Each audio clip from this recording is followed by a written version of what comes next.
दोस्तों नमस्कार, स्वागत है आपका यूट्यूब चैनल एबी टेक में। इस वीडियो में हम लोग बात करते हैं झारखंड कर्मचारी चयन आयोग की तरफ से जारी हुए नए पीजीटी विज्ञापन के बारे में। विज्ञापन संख्या 2/2023 रेगुलर वैकेंसी है, सरकारी शिक्षक भर्ती है। जो भी अभ्यर्थी इसमें इंटरेस्टेड है आवेदन कर सकते हैं। कंप्लीट डिटेल्स में इस वीडियो में आपको देने वाला हूं, आप लोग वीडियो को पूरा देखिएगा।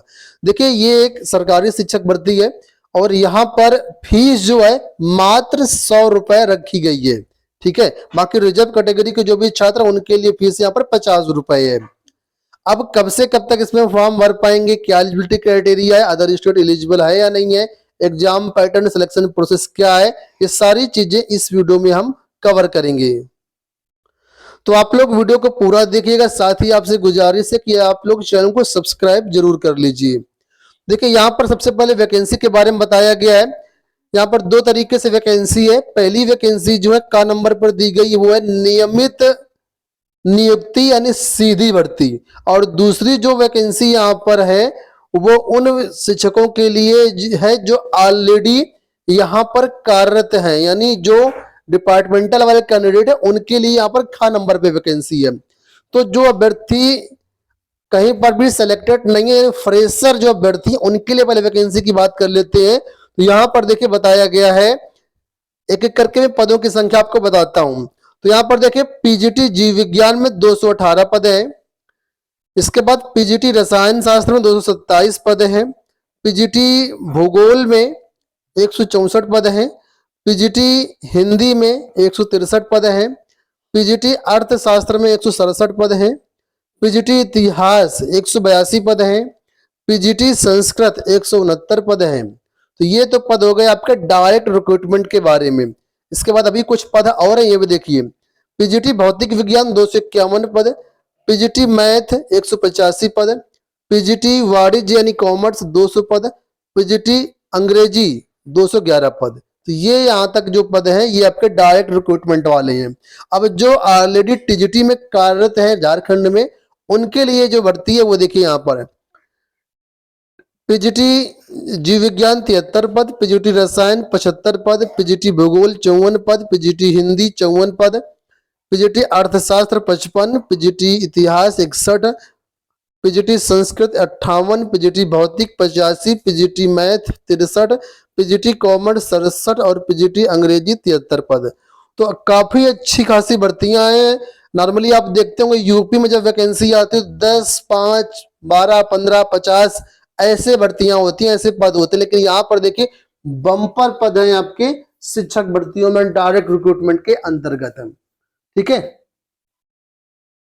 अब यहाँ पर देखिए शैक्षिक अर्हता क्या मांगी गई है। तो पीजीटी के जितने भी पद हैं, चाहे किसी भी विषय से आप हो, इसमें बोला गया है नंबर का बोला गया है किसी मान्यता प्राप्त विश्वविद्यालय से, राज्य के किसी भी सरकारी यूनिवर्सिटी से कम से कम आप जो है 50% अंकों के साथ पीजी यानी परास्नातक क्वालिफाई होने चाहिए। साथ ही साथ शिक्षा में स्नातक यानी बीएड आपके पास होना चाहिए। बीएड में परसेंटेज की बाध्यता नहीं है, पीजी में 50% होना चाहिए, ऐसी यहाँ पर बाध्यता रखी गई है। और जिस विषय से आप यहाँ पर फॉर्म भरना चाहते हैं उस विषय से आपका पीजी होना चाहिए। ठीक है, साथ ही साथ यहाँ पर बताया गया है कि जो बीए एड कोर्स होता है, ठीक है, या बीएससी एड कोर्स होता है, ये वाले भी अभ्यर्थी एलिजिबल हैं, या एकीकृत बीएड या एमएड वाले अभ्यर्थी भी एलिजिबल हैं। और जो भी रिजर्वेशन कैटेगरी के अंतर्गत आते हैं उनको 5% की छूट दी जाएगी पीजी में, उनके लिए 45% की बाध्यता रहेगी। अगर बात करें वेतनमान की, तो यहाँ पर पे मैट्रिक्स के लेवल 8 के अकॉर्डिंग पेमेंट मिलेगा, यानी कि मिनिमम जो आपका बेसिक पे बनेगा वो 47,600 से 1,51,100 तक होगा। और ग्रेड पे यहाँ पर आप लोग जानते होंगे इसमें 4800 का रहता है। ऐसे अभ्यर्थी जो बीएड इस समय कर रहे हैं उनके बारे में बताया गया है कि अगर आपका शिक्षक प्रशिक्षण कोर्स पूरा हो चुका है लेकिन अभी तक परीक्षा नहीं हुई है या हो चुकी है, रिजल्ट अभी तक नहीं आया, तो आप लोग भी आवेदन कर सकते हैं। लेकिन जो भी आगे के प्रोसेस होगा उसमें जब इसमें आपको डॉक्यूमेंट वेरिफिकेशन होगा या शिक्षक भर्ती का जब रिजल्ट वगैरह आएगा तो उस समय आपको जो है जो बीएड की मार्कशीट है वो आपको पेश करनी पड़ेगी, दिखानी पड़ेगी, तो आपके पास उस तारीख तक होने चाहिए। नीचे यहाँ पर देखो ये बताया गया है कि अभ्यर्थी की जो भी शैक्षिक योग्यता होनी चाहिए वो आवेदन प्राप्त करने की अंतिम तिथि तक कंप्लीट होनी चाहिए। इसके बाद अगर आपकी कोई जो शैक्षिक योग्यता पूरी होती है तो फिर आप उसके लिए एलिजिबल नहीं रहेंगे और आपके आवेदन निरस्त कर दिए जाएंगे। तो ये चीज है यहाँ पर है। और यहाँ पर देखिए आगे बताया गया कि जो ऑफिशियल वेबसाइट है इनकी ये है jssc.nic.in। इसी पर जाकर के आपको सारी जो कार्रवाई पूरी करनी होगी। और ये जो आवेदन फॉर्म है हमारी वेबसाइट governmentjobcenter.com पर भी अवेलेबल रहेंगे, वहां से भी आप लोग चेकआउट कर सकते हैं। एज की बात कर लेते हो तो यहाँ पर जो एज काउंट की जाएगी, जो मिनिमम एज है आपकी वो 1/1/2023 से काउंट की जाएगी और कम से कम 21 वर्ष होनी चाहिए। और जो मैक्सिमम एज की लिमिट है वो आपकी 1/8/2019 से काउंट की जाएगी और इसमें मैक्सिमम एज 40 वर्ष रखी गई है। अब ये यहाँ पर दो अलग अलग डेट इसलिए दी गई क्योंकि यहाँ पर ऊपरी आयु सीमा में छूट दी गई है, तो इस वजह से यहाँ पर 2-3 साल बैक से एज काउंट करवा रहे हैं मैक्सिमम एज की, जिससे ओवर एज जो छात्र हो चुके उनको यहाँ पर 2-3 साल का बेनिफिट मिल जाए। तो ये चीज यहाँ पर रहेगी। बाकी नॉर्मली एज 21 से 40 वर्ष ही यहाँ पर रहेगी। बाकी रिजर्व कैटेगरी के छात्रों को यहाँ पर जो ऊपरी आयु सीमा में छूट दी जाएगी। अब देखिए आवेदन कब से कब तक कर सकते हैं, तो 5 अप्रैल 2023 से आवेदन आपके प्रारंभ हो रहे हैं। 4 मई 2023 रात्रि 12 बजे तक इसमें आप लोग आवेदन कर सकते हैं। परीक्षा शुल्क भुगतान आप लोग 6 मई तक कर सकते हैं। फोटो हस्ताक्षर अपलोड करके प्रिंट आउट लेने की आखिरी तारीख यहाँ पर 8 मई रखी गई है। और किसी भी प्रकार की त्रुटि होने पर 10 मई से 12 मई के बीच आप लोग फॉर्म में जो अपना करेक्शन भी कर सकते हैं। अब बात कर लेते हैं इसका एग्जाम पैटर्न और सिलेक्शन प्रोसेस के बारे में। तो यहाँ पर देखिए जो एक सिलेक्शन है बेसिकली वो आपका एक ही परीक्षा के आधार पर होना है, यानी मुख्य परीक्षा इसके लिए करवाई जाएगी और जो भी इस परीक्षा में क्वालिफाई करेगा उसका डायरेक्ट चयन कर लिया जाए कि इंटरव्यू यहाँ पर नहीं है, लिखित परीक्षा से यहाँ पर आपका चयन होना है। तो अब लिखित परीक्षा कैसे होगी, कितने पेपर होंगे उसको समझते हैं। तो बताया गया है कि इसमें आपकी ऑनलाइन कंप्यूटर आधारित परीक्षा होगी, यानी ऑनलाइन मोड में परीक्षा करवाई जाएगी। एक से अधिक पालियों में परीक्षा करवाई जा सकती है, तो इसके नॉर्मलाइजेशन प्रक्रिया अपनाई जाएगी। अब जो परीक्षा होगी देखिए बोला गया एक चरण में होगी और इसको मुख्य परीक्षा कहा जाएगा। इसी परीक्षा के आधार पर यहाँ पर चयन होगा। लेकिन जो परीक्षा होगी ना इसमें आपके 2 प्रश्न पत्र होंगे, प्रश्न पत्र 1 और प्रश्न पत्र 2। प्रश्न पत्र जो 1 रहेगा वो एक तरीके से जनरल पेपर रहेगा और जो प्रश्न पत्र 2 रहेगा ये आपका मतलब आपके विषय से संबंधित पेपर रहेगा। ये सबका अलग अलग होगा, लेकिन प्रश्न पत्र 1 जो रहेगा वो कॉमन रहेगा। प्रश्न पत्र जो 1 होगा इसमें एक प्रश्न जो है 1 नंबर का होगा। प्रश्न पत्र जो 2 होगा जो आपका सब्जेक्ट से रिलेटेड होगा इसमें एक प्रश्न 2 नंबर का होगा। और प्रश्न पत्र 1 और प्रश्न पत्र 2 में दोनों में नेगेटिव मार्किंग नहीं रखी गई है। ठीक है, अब बात कर लेते हैं यहाँ पर जो प्रश्न पत्र 1 रहेगा या 2 रहेगा कितने कितने नंबर के रहेंगे। तो यहाँ पर देखिए बताया गया है कि जो प्रश्न पत्र 1 है और प्रश्न पत्र 2 है दोनों पेपर आपके 3-3 घंटे के करवाए जाएंगे। प्रश्न पत्र 1 में स्नातक स्तर तक के प्रश्न पूछे जाएंगे, जबकि प्रश्न पत्र 2 में परास्नातक तक के आपके प्रश्न पूछे जा सकते हैं। प्रश्न पत्र 1 की बात करते हैं तो 1 में क्या क्या आएगा, तो देखिए जो पहला पेपर होगा उसमें सामान्य ज्ञान और हिंदी भाषा की परीक्षा करवाई जाएगी। ये जनरल पेपर होगा, 100 नंबर का होगा।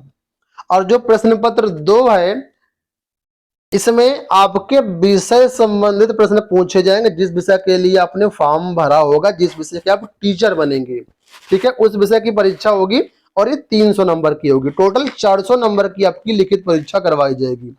अब देखिए प्रश्न पत्र जो 1 होगा जिसको हम बोलते हैं जनरल पेपर सामान्य ज्ञान एवं हिंदी का, इसमें कई सारे सब्जेक्ट पूछे जाएंगे क्योंकि सामान्य ज्ञान का सिलेबस व्यापक है, बहुत सारी चीजें आती हैं।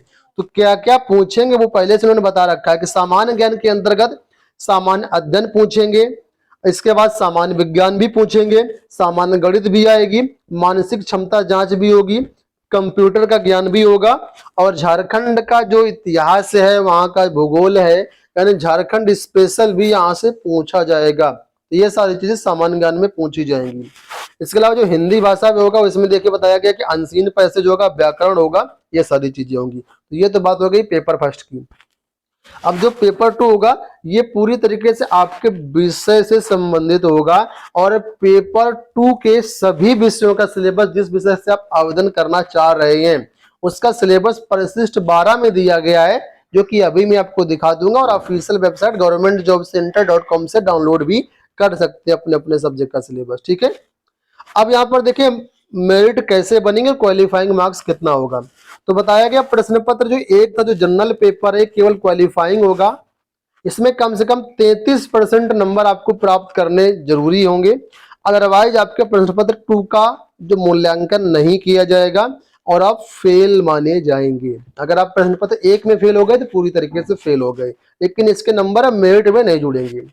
अब जो प्रश्न पत्र 2 होगा, ठीक है, इसमें बताया गया है कि मेरिट इसी के आधार पर बनाई जाएगी, 2 के आधार पर, और यहाँ पर क्वालिफाइंग मार्क्स जो है 50% रहेगा। कम से कम 50% तो लाना ही लाना है। रिजर्व कैटेगरी के छात्रों के लिए 45% रहेगा क्वालिफाइंग मार्क्स। ठीक है, और प्रश्न पत्र 1 हो या प्रश्न पत्र 2 हो, दोनों ऑब्जेक्टिव टाइप के होंगे। मल्टीपल चॉइस क्वेश्चन यहाँ पर पूछे जाएंगे, नेगेटिव मार्किंग दोनों में नहीं रहेगी। अब देखिए जो दूसरा पेपर होगा सब्जेक्ट वाला, उसके आधार पर जितना आपका स्कोर होगा उसके आधार पर मेरिट बनाई जाएगी और वैकेंसी के सापेक्ष में टॉप से बॉटम यहाँ पर कैंडिडेट को ले लिया जाएगा। ठीक है, और उसके बाद फिर यहाँ पर आपका फाइनल होगा डॉक्यूमेंट वेरिफिकेशन का। डॉक्यूमेंट वेरिफिकेशन में अगर आप सफल हो जाते हैं तो फाइनली आपका चयन कर दिया जाएगा। इसके बाद आपको जो है नियुक्ति मिल जाएगी। तो ये सारी चीजें यहाँ पर रहेंगी, सारी चीजें मैंने आपको बताई। अब एक बहुत ही इंपॉर्टेंट प्रश्न क्या है यहाँ पर, अदर स्टेट के अभ्यर्थी आवेदन कर सकते हैं? तो जी हाँ, बिल्कुल कर सकते हैं। पहले ऐसा था कि यहाँ पर जो है 10th और 12th की ऐसी कंडीशन थी कि झारखंड से ही होना चाहिए, लेकिन अभी आपने देखा होगा हाईकोर्ट के आदेशानुसार उसको समाप्त कर दिया गया है। आप किसी भी स्टेट से बिलोंग करते हैं, चाहे यूपी की हो चाहे कहीं भी के भी हो, आप इसमें आवेदन कर सकते हैं। और बहुत सारे ऐसे भी अभ्यर्थी हैं जो झारखंड में ऑलरेडी गवर्नमेंट जॉब में है, टीजीटी पीजीटी में, तो इसमें आप लोग निसंकोच आवेदन कर सकते हैं। बहुत बढ़िया वैकेंसी है और वैकेंसी में पदों की संख्या बहुत अच्छी खासी है। अगर आप सिलेबस देखना चाहें तो यहाँ पर नीचे आएंगे परिशिष्ट 12 में, तो सभी विषयों का डिटेल्ड सिलेबस दिया गया है। मैं अभी आपको दिखा भी देता हूँ। ठीक है, तो यहाँ पर देखिए परिशिष्ट 12 यहाँ से स्टार्ट हो रहा है। ये देखिए परिशिष्ट 12 है, इसमें सभी विषय का सिलेबस दिया गया है। Hindi, English, physics, chemistry, bio, जितने भी विषय सभी का सिलेबस यहाँ पर दिया गया है। तो आप लोग चेकआउट कर सकते हैं। इसकी सारी डिटेल्स हमारी वेबसाइट governmentjobcenter.com पर मिल जाएगी, वहां से आप लोग आवेदन भी कर सकते हैं। उम्मीद करता हूँ वीडियो पसंद आया होगा। इस वीडियो में इतना ही, धन्यवाद।